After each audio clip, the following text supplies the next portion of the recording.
Want to be an instant multi-millionaire? HSBC has put its US property loan book up for sale, the FT reports. It's worth hundreds of millions of dollars and most mortgage holders are up to date with their payments. It's up for grabs at 5% off, which means that if you buy it, you instantly become tens of millions of US dollars richer on paper. It's just one of many banks which are getting rid of their loan books, which mostly contain US office property. So, I know what you're thinking. What's the catch? Well, there is a catch. The buzz in the market says that the next shoe to fall in the shaky US financial system is the asset class of real estate mortgages. Billions of people in the US are insisting that they be allowed to work from home. So analysts are expecting a big fall in the value of office space. Asia doesn't have that problem because employers here don't give you a choice. You come to work or they just sack you and you die of starvation. Simple system, easy to understand. Now the irony, of course, is that the FT and every other Western major newspaper was loudly warning just a year ago that the Chinese property market would crash any minute. We're still waiting for that one. Meanwhile, the French President Emmanuel Macron is back in the spotlight today for saying something apparently controversial. He said that NATO, the North Atlantic Treaty Organization, is a North Atlantic Treaty Organization. What's more, Japan is not in the North Atlantic. What? How can he say such a thing? Is the Frenchman insane? The US and the UK, of course, are horrified by this wild assertion. They argue that NATO needs to be seen as a global military authority. How else can the US continue to rule the world? I guess that is a reasonable question. But so is the question that NATO fans refuse to ask.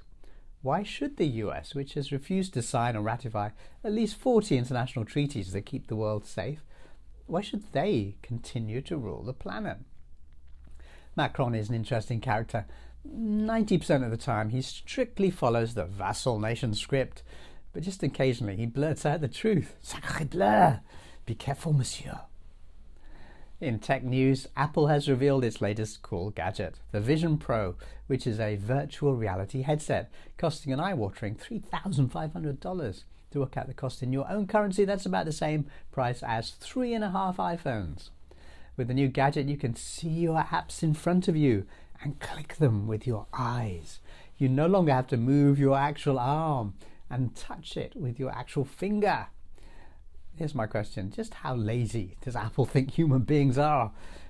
The answer must be very lazy indeed. And Apple designers are probably right. In other news, I'm always happy when journalists finally catch up with the public. For 18 months, ordinary people of all backgrounds have been pointing to the fact that many Ukraine soldiers wear Nazi symbols, sometimes displaying them openly. Western politicians and press have denied it, and in several cases have quietly deleted the evidence. Today, the New York Times admits that Ukraine fighters often wear badges, such as those worn by concentration camp guards during World War II. The paper also reports that journalists had asked soldiers to remove the patch before taking photographs. In other words, they're deliberately fooling their own readers. Western journalism. Meanwhile, it's nice to see that videos from Pingtan, China's glowing beach, are going viral yet again.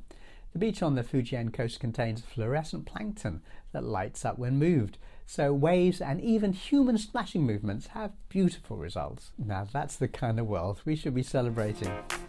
Peace.